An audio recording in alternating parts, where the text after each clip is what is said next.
BJP दो चीजों की है। एक वाजपेयी जी वाली बीजेपी थी, अब वाली बीजेपी में फर्क आ गया। 156 एमपीओं को आपने एक दिन में सस्पेंड कर दिया, ये भी लोकतंत्र की हत्या है। आपको क्या लगता है कि किरोड़ी लाल मीणा क्या वाकई प्रभावित कर पाएंगे इस लोकसभा को? राजनीति में व्यक्तियों का और व्यक्तिवाद का कोई स्थान नहीं है। 26 तारीख को आपको मतदान प्रतिशत से पता लग जाएगा क्या लोगों की स्थिति है। आरोप कितने ही लगा दो, ईडी तो उनकी है, कितना का कन्विक्शन हुआ, एक कन्विक्शन बता दीजिए।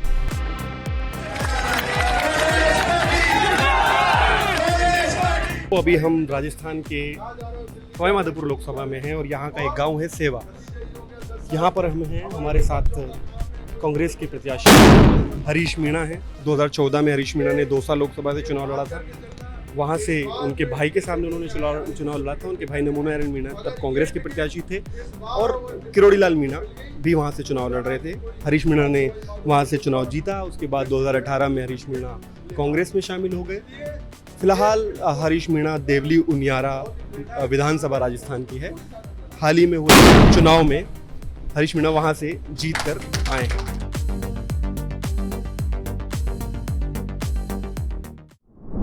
रुचि है, जनता का आदमी हूँ, जनता के बीच में रह रहा हूँ। वो भी सेवा थी, ये भी सेवा है। 10 साल से लगातार दे रहा हूँ, जनता का आशीर्वाद मिल रहा है। गरीबी का, बढ़ती हुई गरीबी, बढ़ती हुई बेरोजगारी युवाओं में, पीने के पानी की, सिंचाई के पानी की, ERCP की, ये ऐसे मुद्दे हैं जिसको हर कोई आदमी चाहता है कि इसको एड्रेस किया जाए। और जो यहाँ के सांसद हैं, जो 10 साल से लगातार सांसद हैं, उसने एक शब्द भी एक मिनट के लिए लोकसभा में ना तो गरीबी के बारे में बोला, बढ़ती हुई महंगाई के बारे में बोला, बढ़ती हुई बेरोजगारी के बारे में बोला। यहाँ तक कि जो पूरा खेती का इलाका है, किसानों के प्रति हमदर्दी भी नहीं जताई। किसान दिल्ली के बॉर्डर पे पड़े हुए हैं, सैकड़ों लोग शहीद हो गए, उनके प्रति हमदर्दी नहीं जताई। और लोकसभा में जहाँ से जनता ने चुन के भेजा है, एक मुद्दा नहीं उठाया किसानों का, युवाओं का, महिलाओं का। तो जनता ऐसा महसूस करिए ठगे से कि हमारे वोट से हमने बाहरी आदमी को भला समझ के दे दिया। अब जनता मुझे लगता है कि इस मूड में नहीं है और जनता ने मन बना लिया है कि जौनपुरिया यहाँ से नहीं जीतेगा। मुझे तो ऐसा कभी लगा नहीं। मैं 2 बार से लगातार जीत रहा हूँ कहीं इनकम की, मुझे कहीं नहीं लिखी।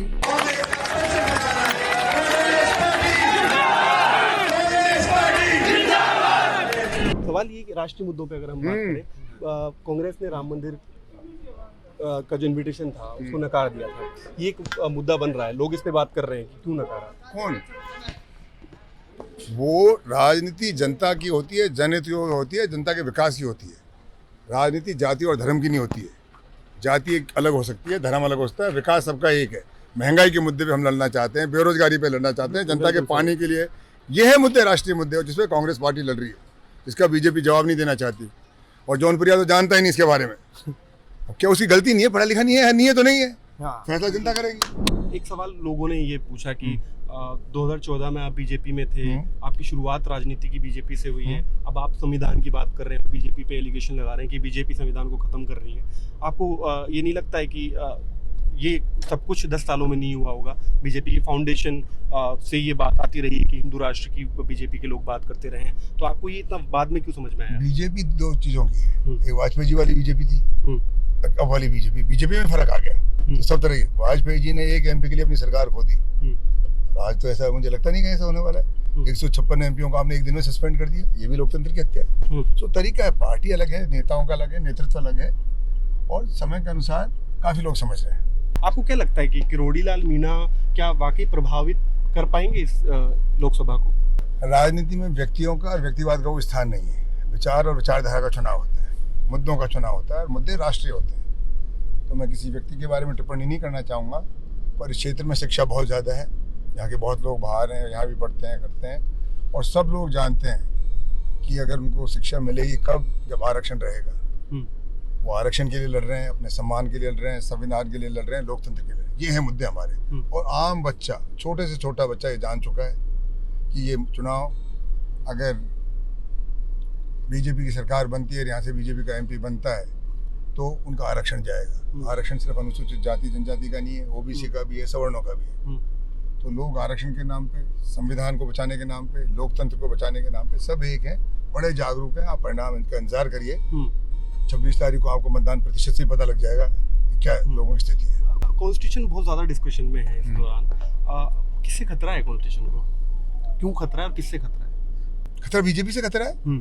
क्या खतरा है? खतरा ये है कि वो जो जनमत है, लोकतंत्र है जिसको बोलते हैं, जैसे दिल्ली में देख लीजिए, केजरीवाल को जो वहाँ की जनता जिता रही है, 3 बार जिता रही है, तो जिसको जनता जिताती है प्रजातंत्र में, जनता को इसको हटाने का अधिकार है। अब पकड़ के आप जेल में बंद कर देते हैं, ये लोकतंत्र की हत्या है। झारखंड में देख लीजिए हेमंत सोरेन को, ये क्या तरीका है? तो जनता जाग चुकी है। अगर इस बार भी इनकी बीजेपी की सरकार बनती है तो सबसे ज्यादा लोकतंत्र को, संविधान को, आरक्षण को खतरा है। लेकिन केजरीवाल का आपने जिक्र किया, ईडी की कार्रवाई के बाद सब कुछ हुआ है, शराब घोटाले के उनके ऊपर आरोप लगे। आरोप कितने ही लगा दो, ईडी तो उनकी है, कितना का कन्विक्शन हुआ? एक कन्विक्शन बता दीजिए। पकड़ते हो 3 महीने बाद छोड़ देते हो, कोई बीजेपी ज्वाइन कर लेता है उसमें माफ कर देते हो। उसका मुझे ज्यादा पता नहीं, पर मैं ये मान रहा हूँ आम आदमी, व्यक्तिगत केसेस में मैं नहीं जाना चाहूंगा, पर आम आदमी बहुत जागरूक है। इतना जैसे ये सोचते हैं कि जाति और धर्म के नाम पे भटका देंगे। जाति और धर्म सब अच्छे हैं, सब धर्म अच्छे हैं, सब जातियाँ अच्छी है, पर जातिवाद बुरा है और सांप्रदायिकता बुरी है।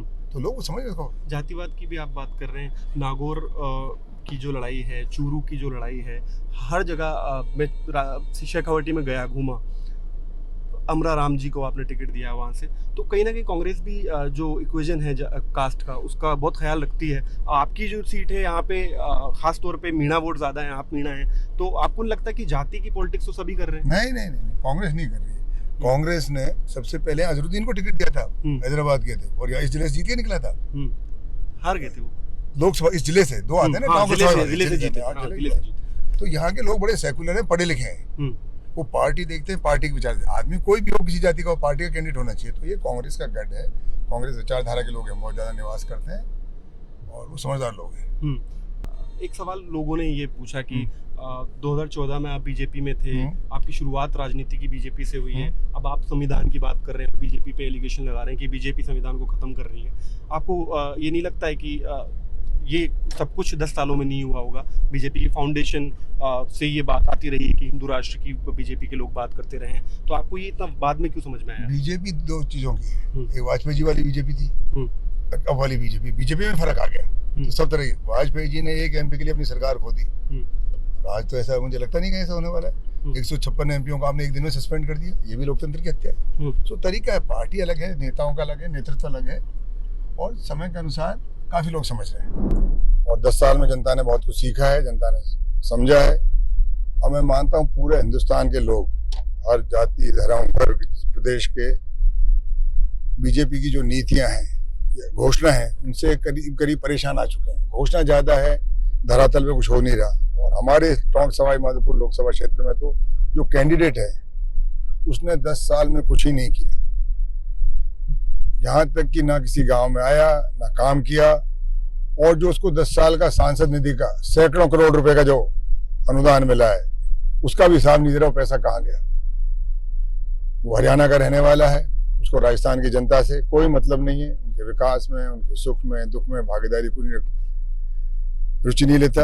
और करीब करीब जनता ने मानस मंगाना लिया कि राजस्थान का आदमी जीतेगा, यहाँ के जो हमारे बीच का निवासी हो, हमारे सुख दुख का साथी हो, वो जीतेगा। पूरे प्रदेश में एक लहर है कि मोदी जी बार बार कह रहे हैं अब की बार 400 पार। लोगों को डर है, आशंका है कि संविधान से छेड़छाड़ करेंगे। इस पर मैं आऊंगा। आपने कहा कि बाहरी उम्मीदवार हैं, राहुल गांधी वायनाड से चुनाव लड़ रहे हैं, आपको नहीं लगता कि वो बाहरी? वहाँ क्या मुद्दा है मुझे पता नहीं। देखो, मैं तो मेरी कॉन्स्टिट्यूंसी की बता सकता हूँ, यहाँ का राजस्थान के लोग अब इसको बर्दाश्त नहीं करेंगे। उसका 10 साल काम देख लिया कि व्यापारी आदमी है, मुझे पता नहीं है इसका किस चीज़ का व्यापार है, तरह तरह की बातें हैं, पर ये जरूर पता है उन्होंने जो कलेक्टर के यहाँ एफिडेविट दिया है, उनके राजस्थान में भी मुकदमे, हरियाणा में मुकदमे, आपराधिक मुकदमे, और राजस्थान में तो 3 प्रदेश में जिसके हों। मैं उसकी पृष्ठभूमि के बारे में ज़्यादा जानता नहीं, पर ऐसा मैंने सुना है। एक बात ये कही जाती है कि बीजेपी जो चुनाव लड़ती है वो कई बार कैंडिडेट के नाम पे नहीं बल्कि मोदी फैक्टर के नाम पे लड़ती है। इस बार आपको क्या लग रहा है, कितना प्रभावी है? सर, दोनों की चमक कम है। कैंडिडेट तो यहाँ 0 है, जौनपुरिया है, हर गलत चीज़ के लिए उसका नाम है, उसके बारे में कुछ कहना नहीं चाहूँगा। पर मोदी जी के नाम पे अब वो बात नहीं है। लोगों ने मोदी जी का विश्वास किया, 2014 में किया, काफ़ी हद तक 2019 में किया, और वो अब 2024 में आते आते मोदी जी का फैक्टर वो नहीं रहा, क्योंकि जनता सवालों के जवाब चाहती है, आश्वासन नहीं चाहती, गारंटी नहीं चाहती कि धरातल में 10 साल में क्या हुआ। बीजेपी से हिसाब मांगते हैं कितनी महंगाई कम हुई, कितनी गरीबी कम हुई, कितनी बेरोजगारी कम हुई, ये मुद्दे हैं जो देश के हैं। उन पे शायद मेरा लगता है बीजेपी के पास कोई जवाब है नहीं, तो वो थोड़े परेशान है। एक आखिरी सवाल आपसे मेरा है, सुखबीर सिंह जौनपुरिया जो सांसद, उन्होंने ये कहा आपको लेके कि आप जिस इलाके से विधायक बनकर आए हैं उस इलाके में बजरी माफिया काफ़ी प्रभावी है और उसको शे देने में आपका भी रोल रहा है, ये उनका एलिगेशन है आपके ऊपर। अपराधी प्रवृत्ति का आदमी क्या कहता है और हारता हुआ क्या कहता है, उसके बारे में मुझे कोई कमेंट करने की जरूरत नहीं है। आप 26 तारीख का इंतजार करिए, जनता जवाब देगी कौन क्या है, और फिर 26-27 तारीख को आपको मेरे से मिलना, मैं वहीं मिलूंगा। गिनती तो 4 जून को होगी, मैं 27 को बता दूंगा मत प्रतिशत के हिसाब से क्या हो रहा है। तो इंतजार करिए, 4-5 दिन की बात है, मिलेंगे। और मैं आपसे उम्मीद करता हूँ जौनप्रिया जी भी काउंटिंग में आएंगे, उनको लेके आना जरूर आप, फिर अपन मिलेंगे। बहुत शुक्रिया।